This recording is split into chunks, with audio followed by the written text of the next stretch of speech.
अल्हम्दुलिल्लाहि रब्बिल आलमीन वल आक़िबतु लिल मुत्तक़ीन वस्सलातु वस्सलामु अला सय्यिदिल अंबियाइ वल मुरसलीन अम्मा बाद।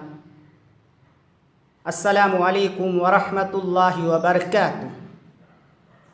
नाज़रीन इज़ाम, आशूरा बिलखुसूस 10 मुहर्रमुल हराम के रोज़े की हदीस में फ़जीलत आई है। रमज़ान के रोज़े से पहले आशूरा का रोज़ा फ़र्ज़ था। जब रमज़ान के रोज़े फ़र्ज़ हो गए तो आशूरा का रोज़ा नफली रोज़ा हो गया। नबी करीम सल्लल्लाहु अलैहि वसल्लम इस रोज़ खुसूसी रोज़ा रखते थे। फिर जब नबी करीम सल्लल्लाहु अलैहि वसल्लम को मालूम हुआ कि यहूदी भी इस अम्र की खुशी में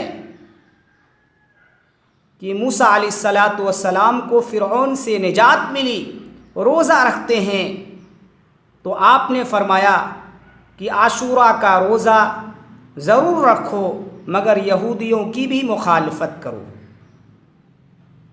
कि उससे पहले या उसके बाद और एक रोज़ा उसके साथ मिला लिया करो, यानी 9-10 या 10-11 को भी रोज़ा रखा करो। मज़कूरा हदीस से मालूम हुआ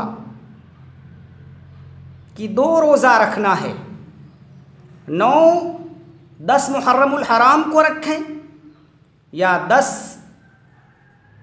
और 11 मुहर्रमुल हराम को रखें।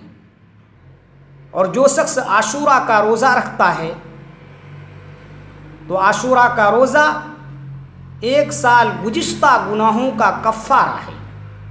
आशूरा का रोज़ा गर्चे नफली है, नबी करीम सल्लल्लाहु अलैहि वसल्लम खुसूसी तौर पर इस दिन का रोज़ा रखते थे।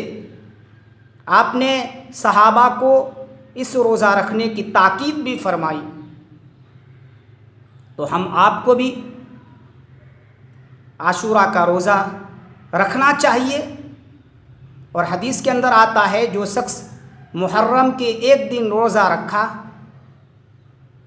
तो दूसरे महीने के 30 दिन रोज़ा रखने के बराबर है। दूसरे महीने के 30 रोज़े के बराबर मुहर्रम के एक रोज़े का सवाब है। अल्लाह ताला हम आपको